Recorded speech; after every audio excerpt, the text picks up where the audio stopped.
こんにちは、ダニーです。今回の旅の目的地は日本の北陸地方に位置する日本有数の米どころとして知られる新潟県です。実りの季節の新潟は採れたての新米を筆頭に美味しいものがいっぱい。どこに行ってもほっとする味に出会えます。町を少し離れると山の木々が色づき始めていて、紅葉と澄んだ空気が気持ちいい季節。そんな中で入る温泉はもう最高です。食べて癒されて自然を感じる、そんな秋の新潟をゆったり巡ってきました。それでは秋の新潟旅スタートです。今回の旅は早朝の東京駅からスタート。午前6時8分の上越新幹線とき301号に乗って新潟駅に向かいます。普段は飛行機を使って旅をすることが多いので、新幹線に乗るのは久しぶりでテンションが上がっています。出発して少しすると朝日が眩しくなってきました。これもまた綺麗ですね。新潟駅には午前8時10分到着予定。約2時間の新幹線旅です。今回は2泊3日の旅行なんですが、なんと3日とも雨予報。天気が大崩れしないといいのですが、新潟駅に到着しました。荷物を預けに早速ホテルに向かいます。新潟駅の南口はこんな感じ。新幹線と在来線が入るかなり大きな駅です。駅から5分ほど歩くと今回泊まるホテル、新潟パークホテルが見えてきました。チェックインにはさすがにまだ早いので、予定通り荷物だけ預かってもらいます。この後駅に戻って在来線に乗ります。1時間ほど電車に揺られて燕市の西燕駅に到着しました。ここでは少し早めのお昼を取る予定。駅から少し歩いて目的の甲州飯店に着きました。開店の40分ほど前に到着したにもかかわらず、すでに並んでる人が。さすが人気店ですね。甲州飯店で狙っているのは中華そば、新潟5大ラーメンの一つに数えられる燕背脂ラーメンです。伸びにくい極太麺に意外とあっさりめの醤油味スープ、そしてスープを冷めにくくするための大量の豚の背脂が特徴的なラーメン。新潟県は米や酒の印象が強いですが、実はラーメン王国とも呼ばれるほどラーメンが人気なんです。せっかくなのでチャーハンなんかも頼んじゃったりして、店内満席でしたが、お客さん皆ラーメン食べながらテレビのメジャーリーグワールドシリーズ中継に夢中でした。熱い試合でしたね。食事を済ませた後は再び電車に乗って移動。弥彦村の弥彦駅に到着しました。弥彦神社の鳥居前町で弥彦山や弥彦温泉、弥彦公園など観光客が多く訪れる村です。弥彦駅は大正5年に開業。弥彦神社を模した可愛らしい駅舎としてふるさとの駅100選にも選ばれています。駅の近くには弥彦公園があります。この公園は弥彦神社外苑となっており、春には桜の名所として希少な桜の品種などを楽しむことができます。夏は水辺にホタルが多く集まり、鑑賞する人を和ませてくれます。秋は紅葉の名所として知られ、公園内のもみじ谷は必見。夜には紅葉のライトアップもされます。私が訪れたタイミングは紅葉を楽しむには少し早かったかもしれませんね。また弥彦公園に着いた途端、大雨が降ってきてゆっくりと鑑賞できませんでした。次に訪れたのは弥彦神社。創建から2400年以上の歴史を有するとされる神社で、縁結びにご利益があると言われています。私が訪れた日はちょうど弥彦菊祭りという伝統ある展覧会が開催されていました。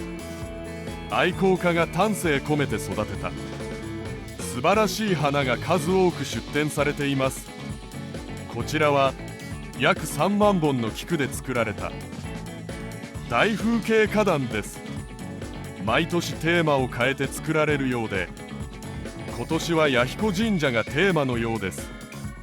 圧巻のボリュームですね。拝殿はこちら、大雨の中でもたくさんの人がお参りをしていました。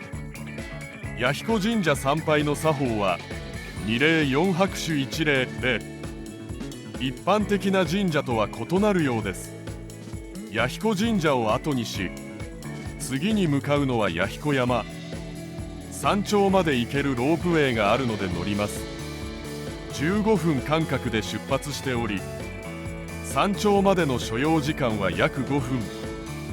紅葉する木々の上をゆっくりと登っていきます。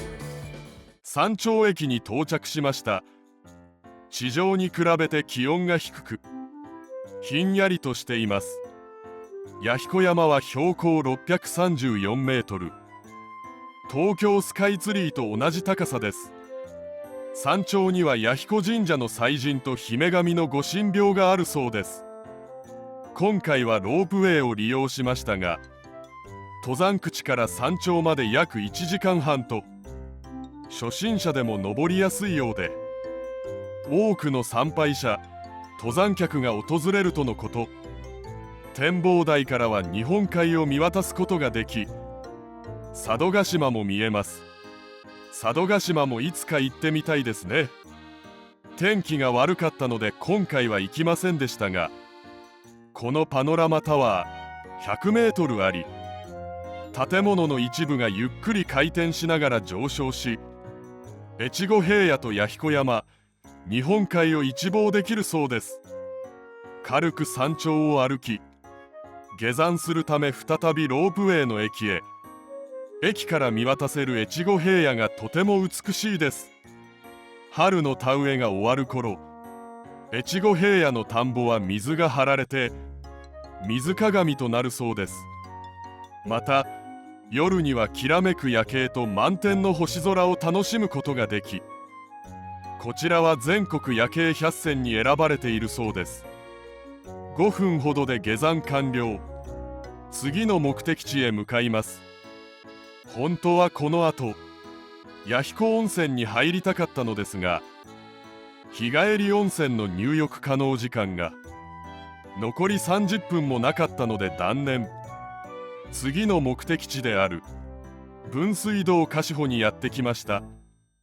ここでは全国ご当地おやつランキングでグランプリを受賞したパンダ焼きが食べられます。今回はせっかくなのでパンダ焼きの弥彦娘あんを注文。米粉を使った白くてもちもちの生地に弥彦村の特産品である弥彦娘と呼ばれる枝豆を使用したあんが入っています。おやつを食べた後は弥彦駅に戻ってきました。ここから再び電車に乗り新潟駅に帰ります。新潟駅に到着しました。再びホテルへ向かいます。新潟パークホテルに到着しました。預けた荷物を受け取ってチェックイン。こちらが今回泊まる部屋。ベッド以外のスペースがほとんどなく、作業机周りも窮屈。スーツケースを開けるスペースも満足にない。過去一狭い部屋でした。まあ基本寝るだけなんでいいですけどね。しばらく休憩して夕食の時間になったので食べに行きます。大雨の中頑張って歩いて鳥専門店関鳥新潟駅前店に到着しました。人気店なので入れるか心配でしたが、一席だけ空いていてギリギリ座れました。まずはお通しのマカロニサラダが出てきました。メインには新潟名物の鶏の阪神唐揚げを注文。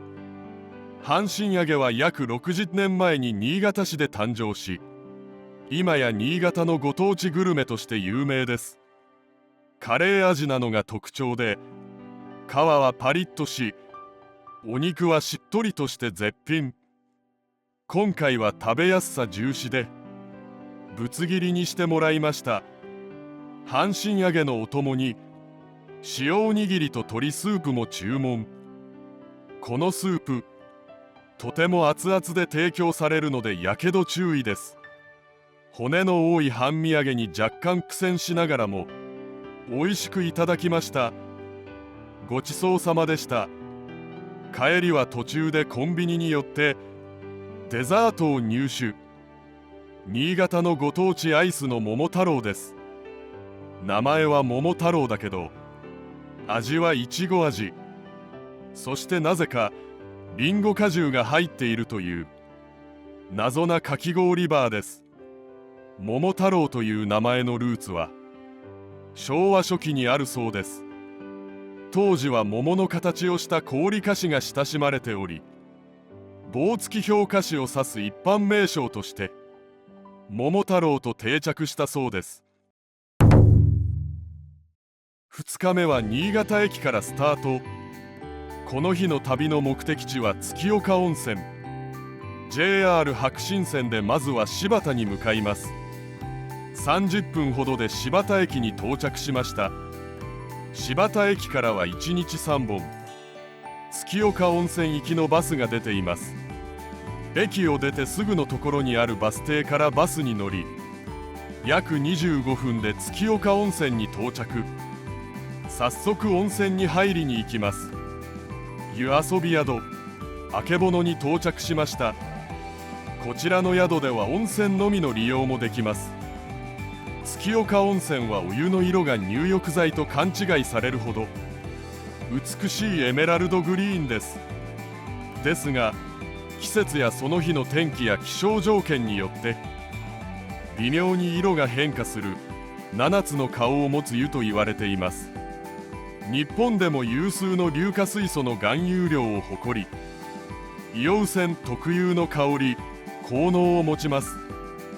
入浴するとお肌がツルツルになり、また体が芯から温まり湯冷めをしにくいことから美人の湯、不老長寿の湯と呼ばれています。温泉の後は近くのお店でせんべい焼き体験をする予定でしたが、この日はやっていないそうで断念。昼食を食べに蒲原ラーメン気分1に来ました。店内満席でかなり並んでおり、長期戦を覚悟しましたが、回転が早いのか意外と早く店内に入れました。ラーメンのメニューは普通のラーメンか肉ラーメンの2択。せっかくなので肉ラーメンを注文しました。店内は動画撮影禁止だったので写真だけ。大量のチャーシューが乗ったインパクトのあるラーメン。スープはあっさりめなので意外と重くはないです。替え玉が1杯無料でついてきます。このあと帰りのバスの時間まで月岡ワクワクファームという食のテーマパークで時間を潰す予定だったんですが、まさかの9月末で閉店していました。ちゃんと調べておけばよかった。仕方がないので月岡温泉にあるカフェで時間を潰すことに。月岡温泉の温泉街は足湯や飲泉所、飲食店も多数あり、散策しても楽しそうな街並みです。少し歩き回ってカフェアルマに入りました。自家焙煎コーヒーと手作りお菓子が食べられるお店。せっかくなのでチョコレートガトーなんてを注文。お店のロゴを意識しているのか、かわいい月の形をしたクッキーもついてきました。ガトーナンテはフランスのナント地方の伝統菓子。フランスのナントは新潟市の姉妹都市だそうですよ。飲み物はアップルジュース。これらをいただきながらメジャーリーグのワールドシリーズ中継を見ながらゆっくりと時間を潰しました。2軒目のカフェは小鳥カフェ。ここでは季節のスイーツのドリンクセットを注文。秋なのでマロンクリームタルトです。クリームは滑らかで栗の香りもしっかりする、とても美味しいマロンクリームタルトでした。ドリンクは200円追加で払っていちごミルク、クリームの上に顔が描かれたマシュマロが乗っており、とても可愛い一品でした。ここでも少し時間を潰した後、1日に2本だけ走っている新潟駅直行のバスに乗りに行きます。バスで約1時間、新潟駅に到着しました。ホテルに戻ろうとしましたが、外は大雨に加え傘もさせないくらい風が強かったので、予定を変更して先に夕飯を食べることにしました。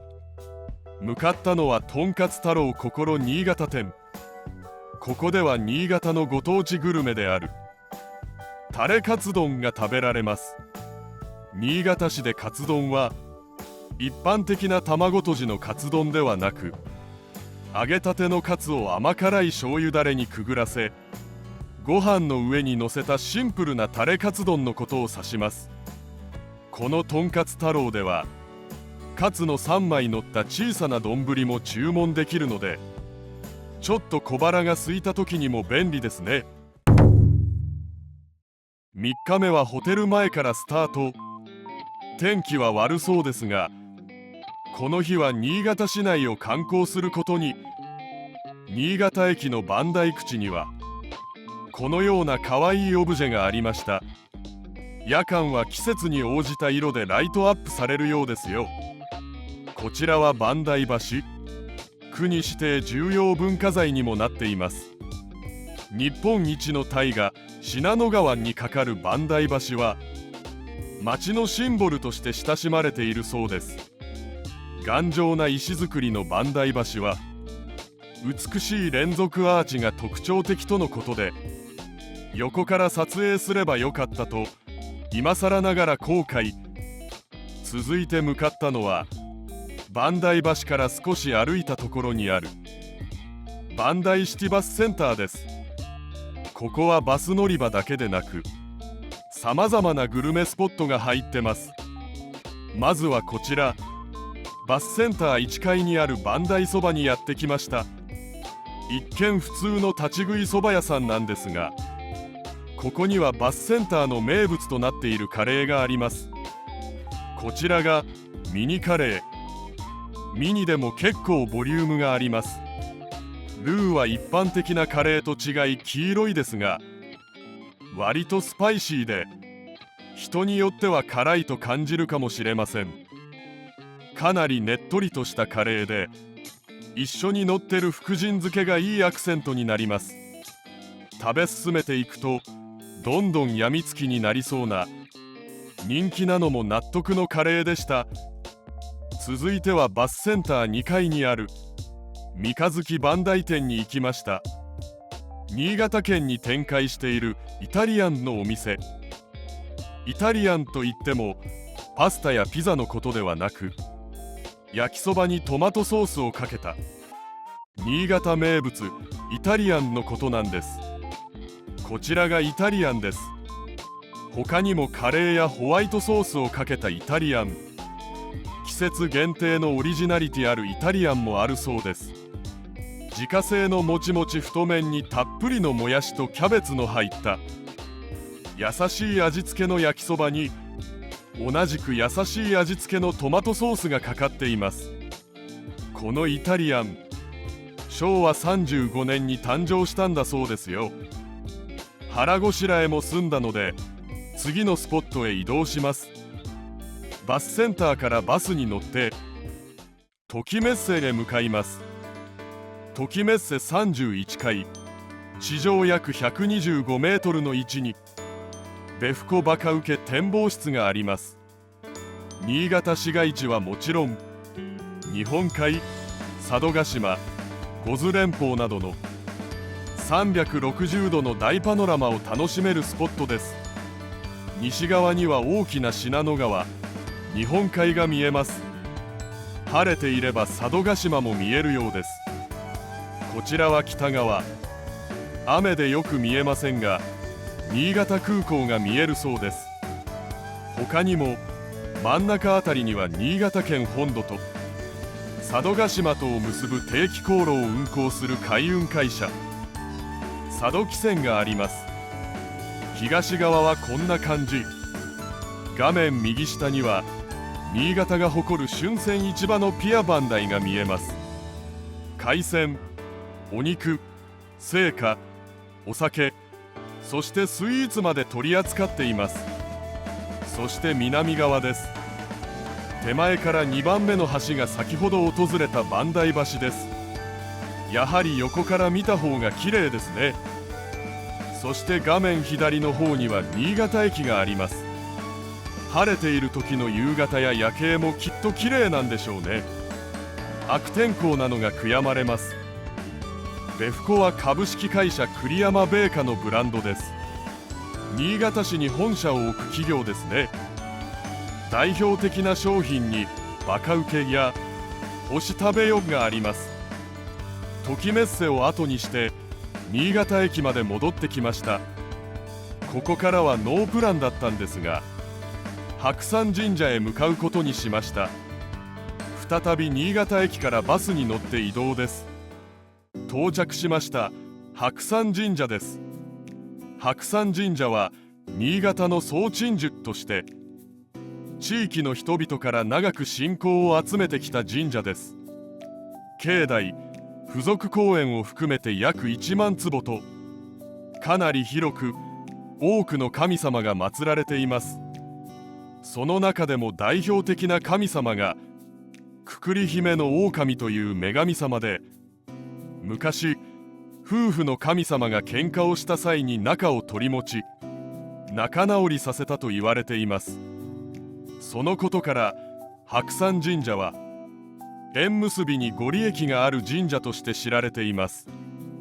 また夏には七夕風鈴祭りという色とりどりの風鈴に願いを込めて新潟の運気を上げるお祭りが行われるそうです。古くから鈴の音色には清める力、邪気を払う力があるとされています。その関連からか手水舎にはたくさんの風鈴が吊るされています。バスで新潟駅に戻ってきました。東京へ帰る前に夕飯を食べに行きます。長岡小島や心新潟店にやってきました。新潟名物のへぎそばが食べられるレストランです。ここでは野菜天丼とへぎそばのセットを注文しました。へぎそばとはへぎという器に盛られたそばのことを言います。この小島屋では小麦粉は使わず、ふのりと呼ばれる海藻のみをつなぎに使っています。独特の弾力があり、滑らかな喉越しと歯ごたえが特徴です。盛り付け方もとても美しいですね。以上、2泊3日の新潟県グルメ旅でした。いかがでしたでしょうか。今回は残念ながら天気に恵まれず、思ったように観光やグルメを満喫できませんでした。またいつかチャレンジしてみたいですね。これで36都道府県達成となり、着々と全国制覇が近づいてきております。それではまた次回お会いしましょう。チャンネル登録、高評価よろしくお願いします。